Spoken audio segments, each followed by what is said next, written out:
இலங்கையிலிருந்து உயர்கல்வியினை வெளிநாடு ஒன்றில் நீங்கள் கற்க விரும்புகின்றீர்களா? நீங்கள் ஓலெவலில் சித்தியடைந்துள்ளீர்களா? நீங்கள் ஏலெவலில் சித்தியடைந்துள்ளீர்களா? நீங்கள் HND தகமையுடையவரா? சிறந்த ஆங்கில அறிவுடையவரா?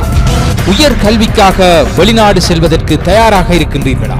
உங்கள் உயர்கல்வி கனவை நனவாக்க முற்பணமில்லாத சேவையினை வழங்குகின்றார்கள் ஸ்கை லேர்னிங் கன்சல்டன்சி. வணக்கம் அண்ணா. வணக்கம். உங்களோட செயற்பாடுகள் இங்கே இலங்கையில் இருக்கிற மாணவர்களை எவ்வாறு உயர்கல்விக்காக வெளிநாடுகளுக்கு அனுப்பி வைக்கும்? ஓகே, ஃபர்ஸ்ட் ஆஃப் ஆல் சொல்ல போனோம்னு சொன்னால் ஸ்கை லேர்னிங் கன்சல்டன்சி ஓவர் 12 வருடங்கள் மேலே இன்றைக்கி இலங்கையிலையும் அதே மாதிரி யூகேயில் இதில்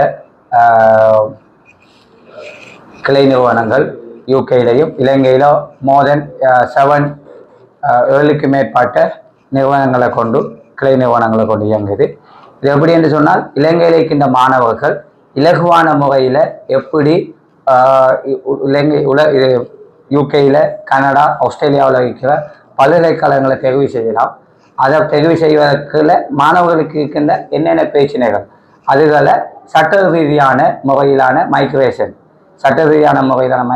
கொடுக்கறதுக்கு லோயர் குலாம் நான் அதோட சேர்ந்து இலங்கையோட பிரதிநிதிகளாக 2 லோயர்கள் இருக்காங்க. அதோடு சேர்த்து வெவ்வேறு படித்த மட்டங்களில் இருக்கிற நிறைய பேர் எங்களோட நிறுவனத்தில் இருக்கிறாங்க. இதில் மெயினாக இலங்கை மக்களுக்கு இருக்கிற பிரச்சனை IELTS இல்லாமல் யூகேயில் இருக்கிற மோர் தென் 16 மேற்பட்ட பல்கலைக்கழகங்களை நாங்கள் என்ன செய்கிறோம் இணைஞ்சு அவங்கள இங்கே இருக்கிற மாணவர்கள் அதுவும் குறிப்பாக வடகிழக்கில் இருக்கிற மாணவர்களில் மெயின் பிரச்சனை ஆங்கில அறிவு. அவங்களுக்கு என்ன ஆங்கிலம் எழுத தெரிஞ்சு வாசிக்க தெரிஞ்சாலும் அவங்களால IELTS என்ன செய்ய முடியாது. நிறைய மாணவர்களுக்கு எடுக்கிறதுக்கு பயம்.